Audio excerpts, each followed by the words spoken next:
We're now joined by Justin Tafa as he prepares to face Carlos Felipe on the UFC's third trip to Fight Island.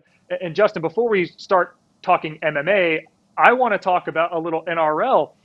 Since last we spoke, a team with whom you were affiliated in a past life, the Melbourne Storm, became premiers again, reaching their fourth grand final in the last 5 years. What's it like when you leave one sporting path? It's not like you randomly barrack for the Storm, right? What's it like when you leave one sporting path and you see, former friends and mates having success on a significant stage? Man, it's just good to see, it's no big surprise how good Melbourne Storm are, and for me, it's just good to see, and man, I understand why they're so good. Well, they lift the Proven summons again. You're hoping to get your hand lifted in the air this weekend. Last time we spoke, though, you were preparing to face Rafael Bebejao, and you said then much of your preparation was limited to sparring with your brothers in a garage. You come from a fight family, though, so it's not like you were bereft of training opportunity. But how much more closely to normal was your training and preparation for this fight this time around, given where your region is in the midst of this pandemic? Uh, to be honest, it's not too far off from the preparation for the scheduled fight that I did have with Rafael, but at the same time, my brothers aren't bad fighters, so it's not like I'm just sparring my brother in the garage. My younger brother was a top five glory, heavyweight kickboxer, so it's kind of a blessing at the same time. So as you survey guys with whom you've trained in the past, whether it's Tiger Muay Thai or the Hickman brothers, how much of that was able to be involved in your camp and preparation this time around? Oh, none at all. This whole camp was my first time I've ever done a camp back home in my hometown of Brisbane, and I didn't have my wrestling coach Frank Hickman or my strength and conditioning coach in the past, or any of my grappling or sparring partners that I usually have at Tiger Muay Thai. But you know, it's crazy times right now in the world, and you just got to roll with these punches and just make do with what you have. I've been blessed to get the heavyweights that I can get in Brisbane, and they've taken their time out of the day to support me, and I'm just gonna make do and show up. Let's talk pros and cons then. What is the benefit of having your camp so close to home for the first time?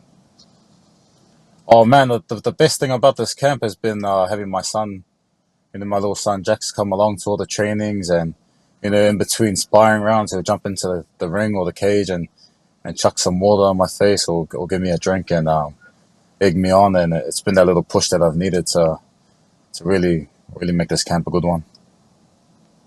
So Jax is what, 4 or 5 years old at this point. What does his presence do for you in terms of, I guess, your overall demeanor as you're going through a tough camp? Man, it just brings you back down to earth, and makes you grateful for like the positives that are that come with having camp at home. And my son likes to dance in between rounds. He brings back the fun into fighting, and I just love it. It's been a unique experience. Has he ever just tried to give you any coaching points or any tips or anything to work as your cornerman? Yeah, man. We'll have a slice of cake, and I'll be like, "Oh, can I have a bite?" And he'll be like, "No, you need to train for your fight, man. You need to train for your fight." So Justin, since last we've spoken, again, it was about 6 months ago, how do you think you have evolved as a fighter? I think I've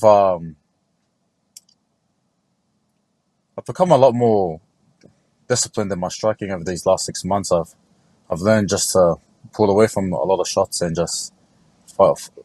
I've been sparring smarter and executing game plans better. So this fight, I really want to showcase that. As you see your opponent fight Carlos Felipe, and similarly, he has two UFC fights under his belt, similarly, one win, one loss. What strengths do you see in his game that anybody he stands across from should respect in a fight? I think it's punches and bunches, man. He likes to throw a lot of volume and give this overcrowded a lot of his opponents. But yeah, give him props for that. Something that a lot of fighters have dealt with in this pandemic is trying to overcome a long layoff. And you, in your fight career, I believe it was between your first and second fight, you had a longer layoff than this. It has been 11 months since we have seen you compete. What lessons did you learn then that you can apply to potentially help you now so that rest doesn't become rust? Uh, Putting in a lot of rounds, I guess. Like conditioning myself back into getting into the trenches and getting some hard sparring rounds. So, as you said, I'm not just like shocked by the whole situation.